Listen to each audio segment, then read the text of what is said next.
Scott Roberts is our presenter. He's the Associate Director of Emergency Management Leadership Development at Sandhurst Consulting. He's got a 40-year career.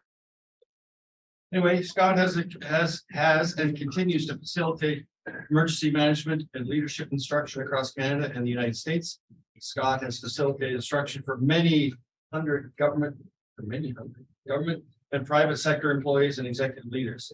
Scott also provides executive and emotional intelligence coaching as part of the emergency management and leadership development consultancy. Scott is a longtime member of the International Association of Emergency Management Canada Council, where he is the current president. Thank you. Welcome, Scott.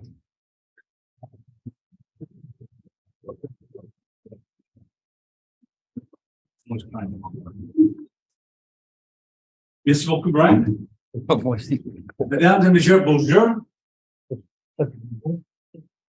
C'est un plaisir d'être ici avec vous tous aujourd'hui. Good afternoon, everybody. And it's certainly a pleasure to be here with all of you. I'm learning to speak French. My grandchildren are going to French immersion, and my daughter and her husband refused to learn. So I said, well, we have to provide a home environment where they can speak their new language. So I am learning to speak French. So that was my foray into doing it. So let me speak French. If I didn't know, thank you very much. Yeah. All right, you might have already seen. Stop watch here. Okay, I know we're back on time, so I got to get on time. Get on with it.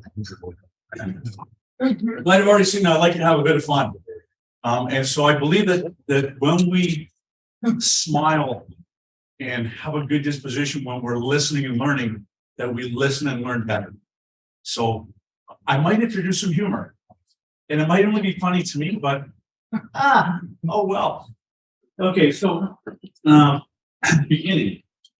I did ask for a place on the agenda that wasn't right after lunch, but it's a good thing, but it's right after lunch. It's the next person. Who's up next? Oh, Aaron. Oh, boy. I promised to keep them awake until you get up here. The food, Alex and your team, wonderful, wonderful menu, wonderful food. Thank you very much. And as I said, it's a pleasure for me to be here. My topic here is called interagency cooperation, or effective interagency cooperation. And we all know what that means. We all work with other agencies, and oh yeah, we've got to work well together. But what I want to talk specifically about is something that's kind of, it's, as Ben spoke about, it's out of the box thinking. For me, anyways, this is something new for me. And so what I want to talk about is the human risk in interagency cooperation. So on Tuesday this week, Joe Howard called me and said, hey, Scott, listen, we had a cancellation. Would you like to come and talk on Saturday? Well, being on a print, knowing that I work best under pressure, I said, sure, I'll come and talk. What am I going to talk about, Joe? So he threw this topic at me. Okay, but in fairness, he and I had a long conversation the week before about this topic. And so the next morning, I do a lot of work with Public Safety Canada as the president of IAEM Canada. And I also, she's gone. She did. Sarah left, right? Anyways, I also sit on a national adoption strategy. How's it go again? NAS climate, anyways. National adaptation strategy. Ron, you sit there with me. You're part of that team, or you're not. No. Okay. Anyways, where's I going with this? Oh yeah, Public Safety Canada. So I do a lot of work with Public Safety Canada. So I got this email from Public Safety Canada saying, hey, Emergency Preparedness Week this year is going to be called Be Prepared, Know Your Risks. Now that's not publicly made. You guys are on the front end of learning here. This is not out for public consumption yet. Aaron, do you have it at Wood Buffalo? Sorry, I was reviewing my own notes. Yeah, I kind of saw that. Sorry. Lost it. Anyhow, so after my conversation with Joe, I thought, well, how can I incorporate an emergency preparedness topic into interagency cooperation? And what this means to me is that Public Safety Canada is saying to emergency managers across this country, know all of your risks, not just those traditional ones. And so when we say the traditional ones, we look at the standardized risk domain matrix, and we talk about man-made disasters, natural disasters, or natural disasters, which what we've been talking about this morning, man-made disasters, which are intentional acts that cause a disaster, like terrorism, very broadly speaking. And then we look at those human-made or human-induced errors that cause disasters, and those are accidents, things that are not intended to cause damage, but do. Well, I wanted to distill that down just a little bit further. And I want to talk about what's the human risk in interagency cooperation. And what I mean by that is we would never think that any one of us or any of the people we work with in other agencies would do something intentionally to sabotage an incident response. I'd like to think that any of us who are in public sector work, that we're delivering services to our community, we wouldn't do anything to sabotage. That would be quite sociopathic, I think. So the reality is that we still might do it. And it's not intentional. It's based on who we are, what we believe, the culture in which we live, and the expectations that we seem to think that people have of us as subject matter experts to fix the unfolding incident in front of us, to restore order to our communities. So that's what I mean by the human risk. And so a little bit deeper now. So what is human risk? This is my definition. There's no science involved in this yet. This is my definition. Human risk is the uncertainty of emotions based on human behavior in any situation. Everything we do every day is based on what's in our minds. Our minds are guided by the emotions we feel and how we interpret those emotions through our hearts, our heads, and our guts. Our minds don't always get it right, though. That's the challenge about this type of risk. If you don't consciously take time to practice seeing your emotions, identifying your emotions, and naming your emotions, if you don't do that regularly, you're not going to know what they are. We just simply don't always understand what they are and how they're impacting us. Every relationship we've ever had or ever will have is shaped by what's in our minds in terms of our understanding of our emotions and how we apply that understanding. So what that means is that every relationship we have is as good or as bad as we make it. When I say we, you notice I'm pointing the finger at myself. It's how we make it. So where does human risk occur? Well, it occurs in our relationships. In the context of groups or individuals, when we're working through the emergency management cycle, preparedness, response, recovery, and mitigation, how we interact will determine the effectiveness of interagency cooperation at all levels of government. Non-governmental organizations, private sector, existing or ad hoc citizen groups, the media, or any or all of the above at the same time. So you want to I said, how do we mitigate human risk? What do we do to prevent this from happening? So, any emergency managers in the room? What's the number one rule in emergency management? You want to have a good cooperating, good interagency cooperation. What do you do? Feed them. You feed them. I feed them. Perfect. What's your name? Chad. Thanks, Chad.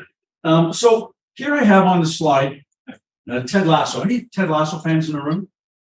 If you are not a Ted Lasso fan, I encourage each and every one of you to invest $9 for a month and binge on Ted Lasso. So this is a quote from Ted Lasso, and this is from Apple TV. We can't be good partners unless we get to know each other. So let me give you a little bit of context. Ted, who is seen here, there's no pointer, there's no pointer. Yeah, there's Ted. Ted is a new football coach, UK football. Rebecca is his boss. Ted's a very imposing personality. He's the kind of guy that you see him come through the door and think, oh my God, not again. But he comes in every morning and he brings in 3 home-baked biscuits. And every day he has with Rebecca, his boss, biscuits with the boss. And what he does, the first thing he does is, okay, Rebecca, we're going to get to know each other. What's your first concert, best concert? And it goes from there. And the series evolves along those lines about building relationships with his boss, with the team that he's coaching, with the community in which he's living, and the fans of the football club that he's coaching. And so what this all is, it's called emotional intelligence. And so that's what I want to kind of highlight here today when we talk about mitigating the human risk. It's how do we use emotional intelligence? So you may be heard in Brian's introduction, very nice of you to say, right? I am an emotional intelligence coach, and I haven't always been good at it. But the good news is we can all get better at it. It can be learned, and we can do better every day. So again, it's important to understand that everything we do is based on what's in our mind. Our minds are guided by emotions and how we interpret them in our hearts, minds, and guts. I've said that twice, and it's important. That's why I repeated it.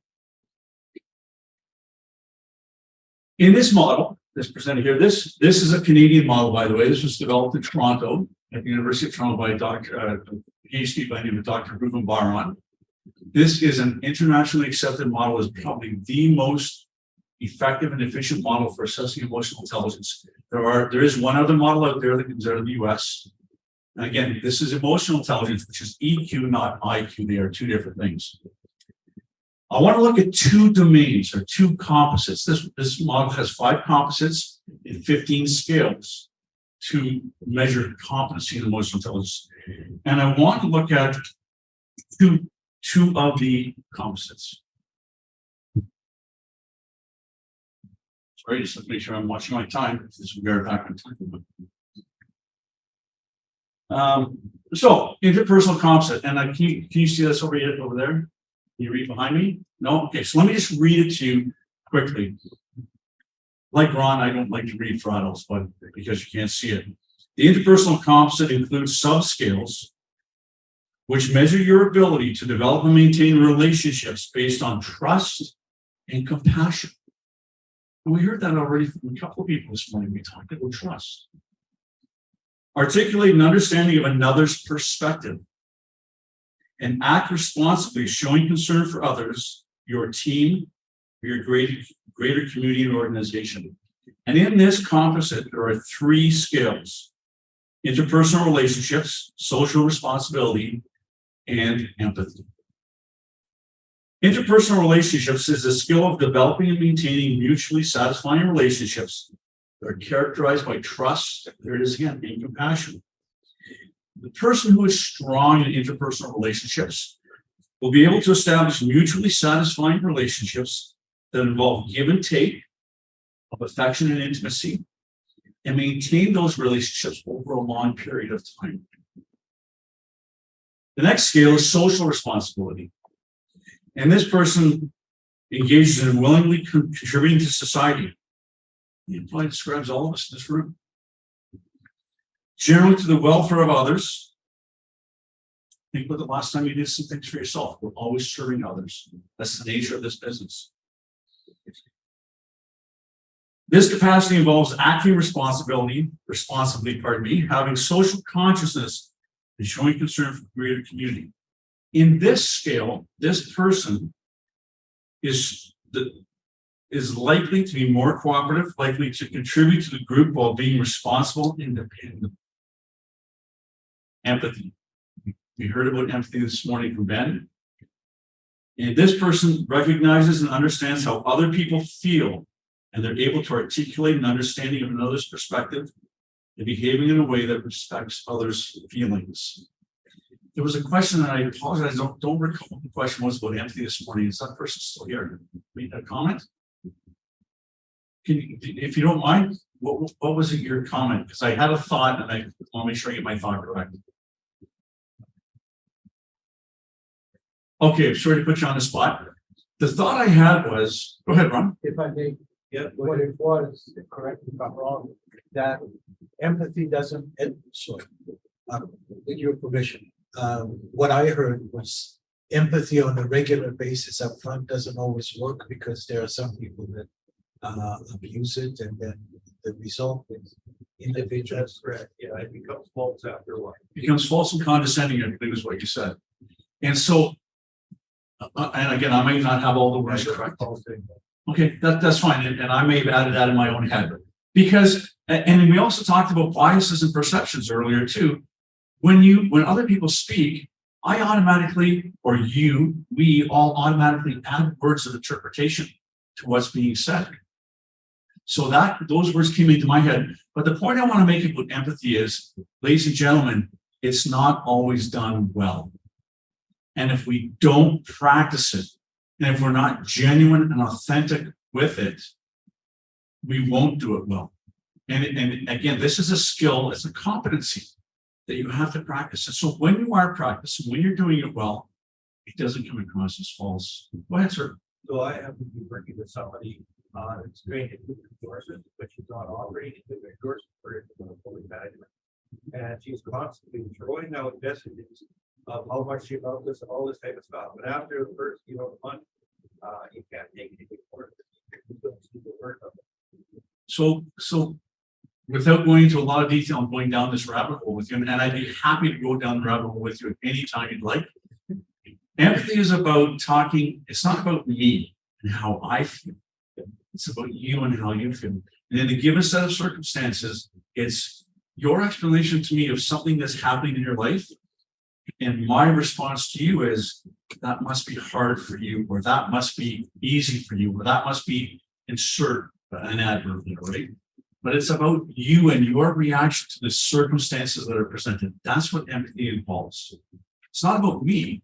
And as Ben put in his presentation, once you know that I care about you, maybe you'll be willing to care about what I have to say. And maybe that's when it's more appropriate for her to say that That's what I gave the conclusion. She wanted love back. She wanted everybody to say that back. And she was one piece of a confidence. yeah, and there's a whole nother realm of emotional intelligence that covers that. How we should behave when we're not getting what we need. And there's a way to deal with that too. So anyhow, it was that you brought that up, and I thought, yeah, I'm glad you brought that up, because empathy doesn't always work if you don't practice. Okay. The second concept I want to look at is decision making concept. And this involves sub skills in which one uses emotional information by understanding the impact the emotions have on decision making. Mr. Bezin, I believe you were making comments about the political nature of decisions and stuff like that. Political based decisions are not usually based in emotions. They're based in, and I mean no offense when I say this, they're based in the advancement of the political party speaking. I think that's just the reality of the world we live in, that politicians speak to advance their party and their cause, and sometimes well done and rightfully so, sometimes not so much. But again, I mean no offense in speaking. That's another conversation. But it's understanding that the decisions we make are based on emotions. Going back to everything we do is about the emotions we see, feel, and experience, including the ability to resist or delay impulsive behavior or impulses and remain objective so as to avoid rash behaviors and ineffective problem solving. So in this concept, the three scales are problem solving, reality testing, and impulse control. So I'm running out of time so quickly. In problem solving, someone who's strong in this competency will gather the information first. They'll weigh the pros and cons when and where possible, so they can identify and solve the problem using a systematic approach, drawing on past experience while considering the impact on people and others' perceptions.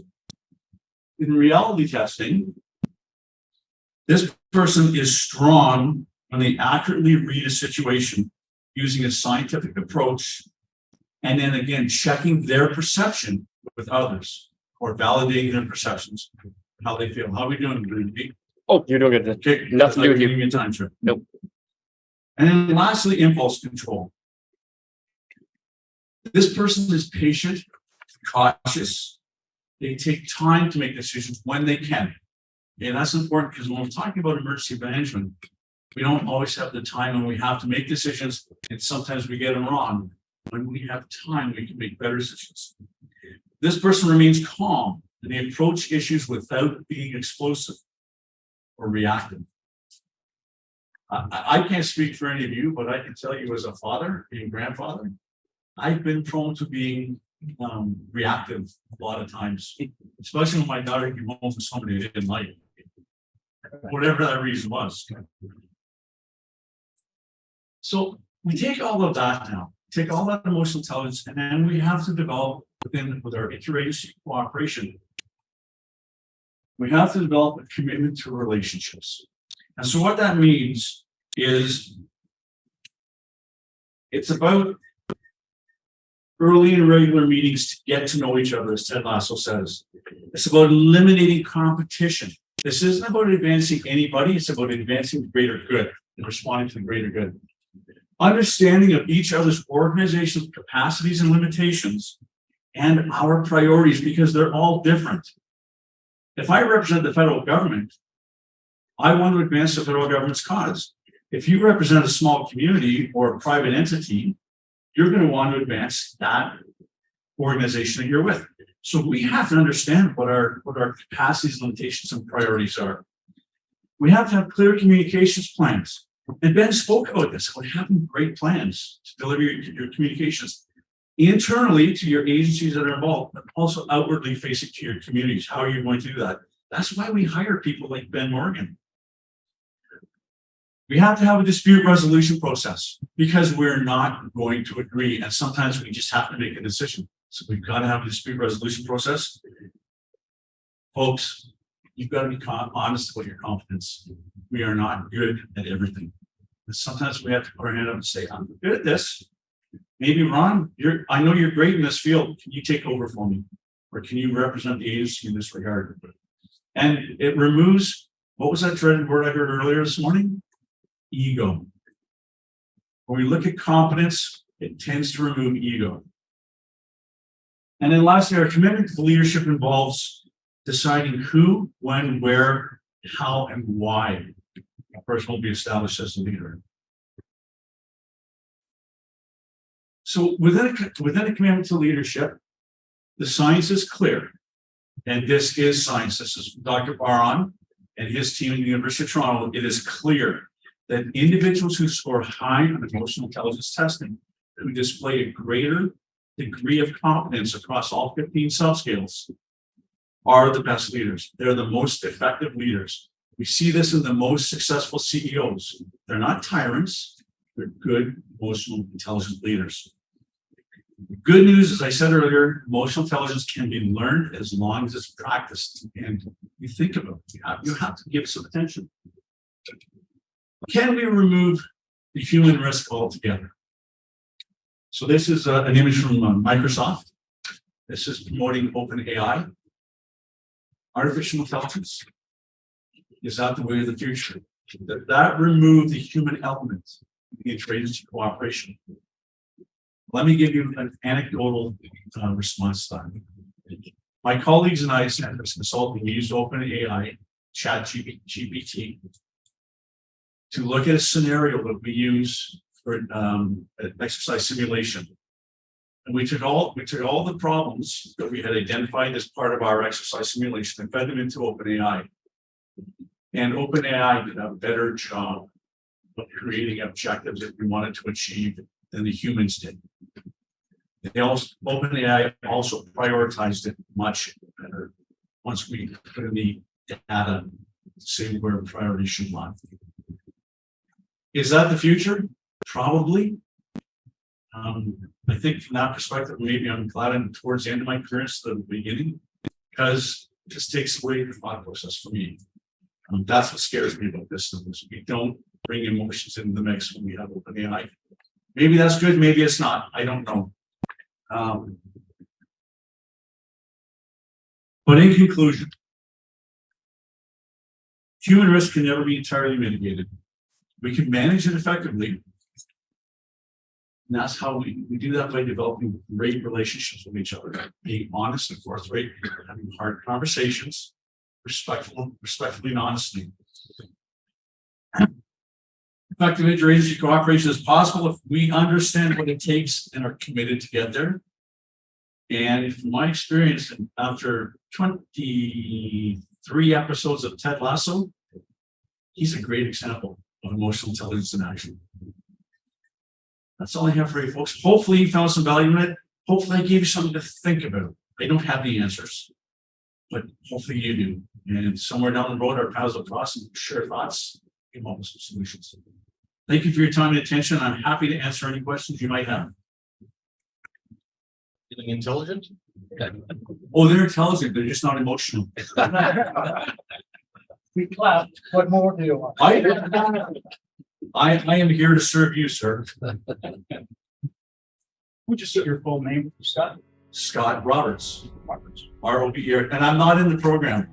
I was a last minute addition. I'm much better looking than Kevin.